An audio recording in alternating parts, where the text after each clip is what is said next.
Hey everyone, and welcome back to your newest addiction, Highlight the Shade with the Hollywood Honeys. Where every episode we highlight the hottest woman in Hollywood. Yes. Give shady advice. We got something to say today. Okay. And of course provide the living lifestyle with who else? The Hollywood Honeys. Yes. Hey guys, I am your host Shaynna Taylor, and I'm back with my two beautiful co-hosts, Laketa Awls. Yes, girl. Hey, I took it to the 80s. Okay.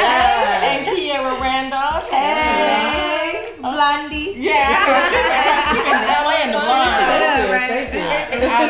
I love it. And we have a special guest today. Ooh. Oh, yeah, she already knew. The beautiful actress, Kyndra. Hey, boy. Hey, Kyndra. Hey. I might need you to twerk on camera because you know that's what You know what? How she go from acting to twerk? Yeah, right. I'll be ready See for how they do her. you? Perfect. And let's give it up for our sponsors. Yay. Yes. So today our sponsors are Alpine Organics. I like And so this. with Alpine Organics, they are premium CBD hemp, a little bit of drop. Cruelty-free. I got a little bit of Butter, body Oh, butter. yeah. a little body butter. Okay. Yeah, I'm not gonna Smells lie. real good. I use this I one. like this on the stomach and on the back of the neck. But yeah, so basically they encourage optimal mind and body function. So, Yes. get everything flowing, make sure you're feeling good. When you're on your period, you just need to rub this on the back of your neck. You're feeling good. Yeah, sometimes you got the anxiety and you just like you having a hard day. And it hurts? I put a couple of Just kinda, droplets. kinda I relax. some of this. I put a couple of droplets in my tea and you just Right. like calm and just get zen. And this one extra strength, so this is what I need right here. Okay. Yeah, you guys do need to follow them. They are on Instagram at Alpine Organics, which is ALPN Organics. Go ahead, check them out. If you guys want to get anything, let them know that the Hollywood Honeys sent you. Yes. Oh. Thank you, guys. It is cool, right? But speaking of mental health and wellness, Okay. our homegirl, Summer Walker, shout out to her. Our homegirl. We won't know her personally if we did in real life. Hey, girl. Right. It's our homegirl. But yeah, she had to gather herself and cancel a few tour dates because of some mental health issues. I just seen a quick Instagram video on it. My girls obviously got more tea than me. So let's talk. Okay. I mean, of course, starting off, mental health is very important. It is. So I feel like if you have any issues, especially in her life, you need to kind of research before you get into it. Right. Do you get what I mean? Because it's like that comes with it. People are going to drag you on social media. People are going to come to your shows and drag you. It's just that's just Well, kinda yeah, how like it is. so basically what Yeah. happens is she canceled some of her tour dates. She canceled like 20 tour dates and she made like a whole Twitter post and was like, you guys know I have social anxiety. I love the music, I love my fans, but this is what I need for me right now, and I need to take the time. I want to give you all that I can, and whatever I can is taking off some shows, and so hopefully that you guys can deal with that. But she has been getting some backlash. Like honestly, she didn't expect that it was going to be like that, but I kind of agree with you that like this is the lifestyle and career path, I guess, that you chose, and then now you don't want, like, I understand certain times, but it's like this is what her first like tour. You just dropped It's a job description. Was the tour to perform? Or was it like the tour days to perform for us and have meet and greet? She canceled everything. Yeah, okay. So basically, she just came out with her debut album, right? Okay. And which was bomb. I love her album, by the way. It was amazing. It got a lot of good reviews, and I think with that came, okay, you're doing so well. You're the top selling R&B female artist of the last 10 years. The people want to see you do a tour. And I think that she decided, okay, well, you guys are telling me this is what I should do. Right. I do love my fans. They did help me out. I'm going to go ahead and do this tour without knowing exactly what that entailed. Right. Yeah. And she should have had a team that should have kind of prepared her for that. Okay, so I guess my question is where do you guys think the mental lied in? Was it the meet and greet or was it actually going on? So she has social anxiety. Okay. In She general. has always had it. Overall. Okay. Even in every interview that you see her in, she's really subdued. She's not really there. A lot of people are like, a lot of people don't like when they interview her or when she's like not like performing, but just when she's just putting on anything or like singing is very like drab. It's just very like Right. She's and just you're to herself. And people are like, you expect high energy, but I mean, you weren't paying for Beyonce, so. Right. Correct. And then only when she's comfortable, because I saw an interview with her and Ari Lennox, right? I did see that She one. loves Ari Lennox. Oh, and that was a good in that, interview. she was herself. She was, you know, Right. cool and nice, and so people took that and they were like, oh, well, she must not have that kind of anxiety, but it's like, that depends on the energy you're around. And with the meet and greets, that was one of her big tripes was, I don't like some of the energy that I'm getting, and so that made her kind of step back from it and not want people to touch her, because transferring of energy is a real thing. Right, but then don't do a meet and greet.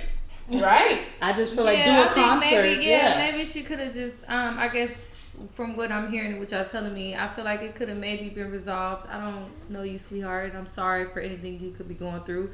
But maybe you could have just went on stage and did the concert, and then just didn't do the meet and greet. Just go ahead back onto the tour bus or the car and get on out of there after that. You know. But and I feel like that comes down to, I mean, obviously she's got to learn and grow into this industry, but that comes down to like getting a better PR person that knows, okay, listen, this is what I deal with, and this is what I like, this is what I don't like, so they can handle this social media marketing and all this. And so then, she don't even have to deal with her social media. Well, she don't have to see the comments. And that's what it is too. It's like a lot of people need to take breaks from social media. I mean, I do it every now and then. It's like just I'm not even gonna look at this today, or I'll look at a couple things, because people have a lot of pressures of how to look. How to look, how to be, what your likes are, and all that type of stuff.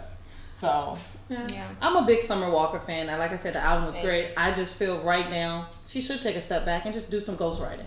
Because her music is amazing. No, her music is amazing. Like her lyrics, I felt it. But she just need to step behind and give somebody else time to shine right now. Because it's not for everybody. She took it, Right. She got in there. And just sometimes she can just be an artist, not necessarily an entertainer. Right. Because her voice is beautiful. Yeah. I wasn't gonna see Summer Walker on tour. I didn't buy a ticket. I wasn't gonna do it because I enjoy her that way. I enjoy her in my ears. I actually didn't know that's how she looked when I actually. Well, that's the thing, because she's not like comes out like you said, like an entertainer. That's a whole nother aspect, and a lot of times when you are an artist, you are expected to have the entertainer aspect, which is like that it factor that people say in a lot of these things. So sometimes you don't have it, and it's not for everybody. So I agree. I think she maybe should step back, do more ghostwriting, do more of just like putting out her music and just doing that. Maybe it's more intimate of meet and greets. Maybe go see a therapist. Maybe she just need to talk to someone. Somebody can help her. She got a little bit more money, a little bit more community base now that can help her.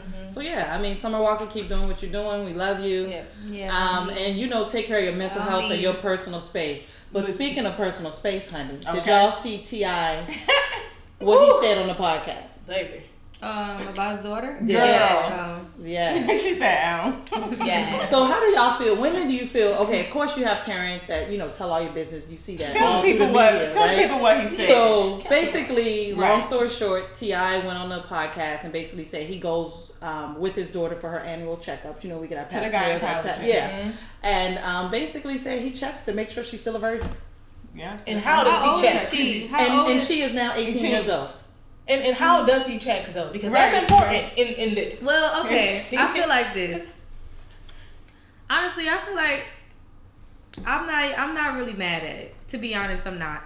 Because she's just stepping into adulthood, and to be honest, I wish my dad did do something like that. I wish I had a dad around to check stuff like that as an all around real. You know what I mean? And I'm not saying that it's like the right thing to do. It could be not, because it could have some suffering in the end. I don't know.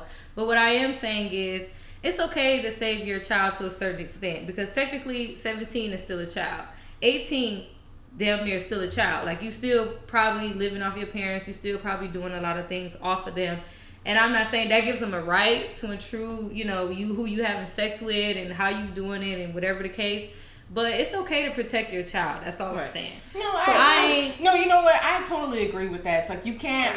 It's like a cross or a borderline of like are you violating like her personal space, or are you being protected? Right. And I feel like T.I. and how he is in the community, so he's trying to show black fathers she's like a how to beautiful girl. Yeah, it's like he wants to show black fathers like how you're supposed to be and how you do things. So because he's obviously in that limelight of an entertainer and you doing that. But it is a personal thing for a young woman. I don't want dad that you're on television talking about, you know, and that's a different vibe. Yeah, that's a different vibe. The vibe that I get. She was on Twitter. Because it could have been more. She was mad about it. She unfollowed him. Yeah. I don't agree with any of it. She was on Twitter liking people's comments that were against like T.I. stuff because it's like, Dad, and this is what you do, and this is what she's probably always grown up with him being this protective father. The reason where I feel like there's an issue to me is because I do look at their show, and his son, who's younger, who's on tour, said he was having sex. T.I. was like, haha, laughing about it. And he's only 16. Right. So your daughter that's 18, I think, always. I mean, I'm not a parent, so, you know, I can't really say too much, but I feel like we just need to educate our children, teach them the right thing, and then, you know, like you said, kind of, if you want to be a little bit strict, you can do that, but putting it out there for the world, I just feel like that's, for a female, that's embarrassing. As a woman growing up in the media, and it's like, that's just opening for bullying. Maybe they're not going to bully her, but you get what I mean. It's just kind of, just too much information. He shouldn't have did that. Right. And then the thing is, like, I just think it would be trauma for me if my mom or dad did that for me. Right. That's like doing, like in the black community, that's like them telling my business in front of the church. Yes. It would be good. You know what I mean? They do. You know, so I feel like if that happened, that would, you know, that would make me feel some type of way. Yeah. And go ahead. I'm just saying, even the, like, Zanique, right? Yeah. She's not technically T.I.'s daughter. Right. He's never done that to her. Right. And you have to, I feel like, raise them in the same way. Don't single female and male. out. Female and exactly. male. Kind of true. Both of them. Why don't you take this much interest and in... it could, but even with that, it could be a situation where, like you said, that's not his daughter. So you don't know her dad may have different rules. You know what I mean? Or her dad may be the one doing whatever he want to do in that position. You know what I mean? So it could go in that type of sense. All I'm saying is, if you probably take your daughter and make sure she a virgin until 18, we could save a lot of abortions. But what we moving on to?